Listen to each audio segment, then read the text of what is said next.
नमस्कार दोस्तों, जय हिंद। दोस्तों, भारत बहुत ही विविधताओं का त्योहार देश है और इस देश में हर दिन दिवाली और हर दिन होली है। कहने का अर्थ है कि यहाँ पर हर दिन कोई ना कोई त्योहार होता है। हर दिन यहाँ पर सांस्कृतिक उल्लास का होता है। हर दिन यहाँ खुशियाँ होती हैं। भारत में त्योहार खुशियों का माध्यम ही नहीं बल्कि अपनी सांस्कृतिक परंपराओं को सहेजने का भी एक माध्यम है। जैसे दोस्तों, आपको टैग से ही पता लग रहा होगा कि छठ पूजा बिल्कुल निकट ही है और छठ बिहार में और पूर्वांचल में बहुत फेमस माना जाता है। क्या दोस्तों, अब ये बिहार का पर्व नहीं रहा, ये पूरे विश्व का पर्व हो गया है। अब छठ अब ग्लोबल हो गया है। इस दिन महिलाएं 36 घंटे निर्जला व्रत रखती हैं। शाम को डूबते हुए सूर्य को अर्घ्य दिया जाता है और अगले दिन उगते हुए सूर्य की पूजा की जाती है।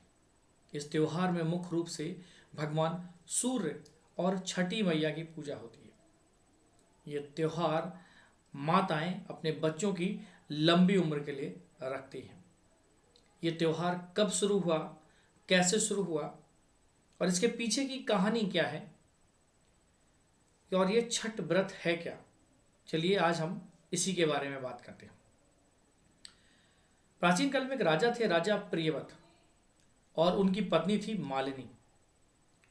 इन्हें संतान सुख नहीं मिलता, ये संतान सुख से वंचित थे और इस बात से राजा रानी जो थे, राजा प्रियव्रत और उनकी रानी मालिनी, काफी दुखी रहते थे और उन्होंने संतान प्राप्ति के लिए बहुत कोशिश की और फाइनली उन्होंने क्या किया, संतान प्राप्ति के लिए महर्षि कश्यप से पुत्रेष्टि यज्ञ करवाया और ऋषि ने यज्ञ के बाद रानी को एक खीर खाने को दी।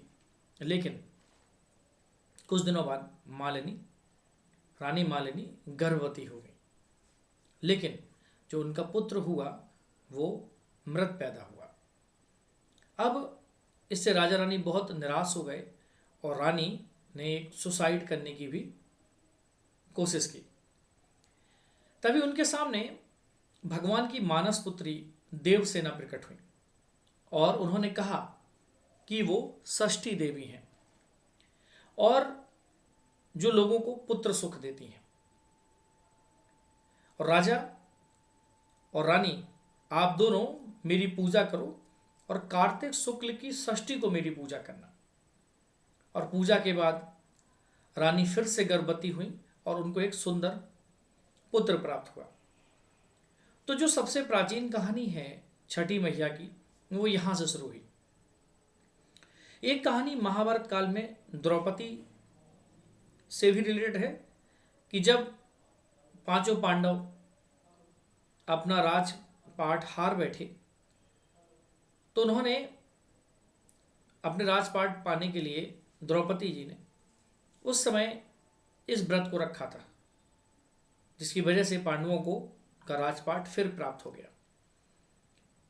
महाभारत काल में ही कर्ण इस पूजा को शुरू करने वाले माने जाते हैं, क्योंकि कर्ण सूर्यपुत्र थे और घंटों सुबह वो उगते हुए सूर्य को घंटों पानी में खड़े होकर अर्घ्य दिया करते थे। अर्घ्य मतलब जल को अर्पण करना, इस तरह से वो अर्घ्य कहते हैं। और आज भी अर्घ्यदान की जो परंपरा है वो वहीं से चली आ रही है। तो षष्ठी मैया की पूजा करना और अर्घ्य देना, ये दोनों, इसलिए ये त्योहार छठी देवी और सूर्य को समर्पित है। छठी देवी की पूरी पूजा अनुष्ठानों के साथ की जाती है और सूर्य को अर्घ्य दिया जाता है 2 बार। पहले सूर्य को, डूबते हुए सूर्य को अर्घ्य देना और अगले दिन उगते हुए सूर्य की उपासना करना। और तब से ये परंपरा लगातार चली आ रही है और हम लोग इस परंपरा को लगातार बनाए हुए हैं। बिहार में, हमारे पूर्वांचल में ये त्यौहार बहुत फेमस है। अब ये त्यौहार पूरी दुनिया में मनाया जाता है, क्योंकि जहाँ जहाँ भी पूर्वांचल हमारे और बिहार के लोग जहाँ जहाँ भी जाके बसे, मॉरिशस, सूरीनाम से लेके USA तक में भी ये त्यौहार मनाते हैं लोग। और भारत में तो अब ये त्यौहार हर जगह मनाया जाने लगा है, चाहे बॉम्बे हो, उत्तर प्रदेश हो, बिहार हो, पंजाब हो, हरियाणा हो, दिल्ली हो, कहीं पर भी। तो उम्मीद करता हूँ कि जो छठ पर्व क्यों मनाते हैं इसके बारे में आपको जो मैंने जानकारी दी, अगर आपको पसंद आए तो इसको शेयर जरूर करें लोगों के साथ, ताकि लोगों को पता लगे कि छठ पर्व आखिर है क्या। नमस्कार, जय हिंद।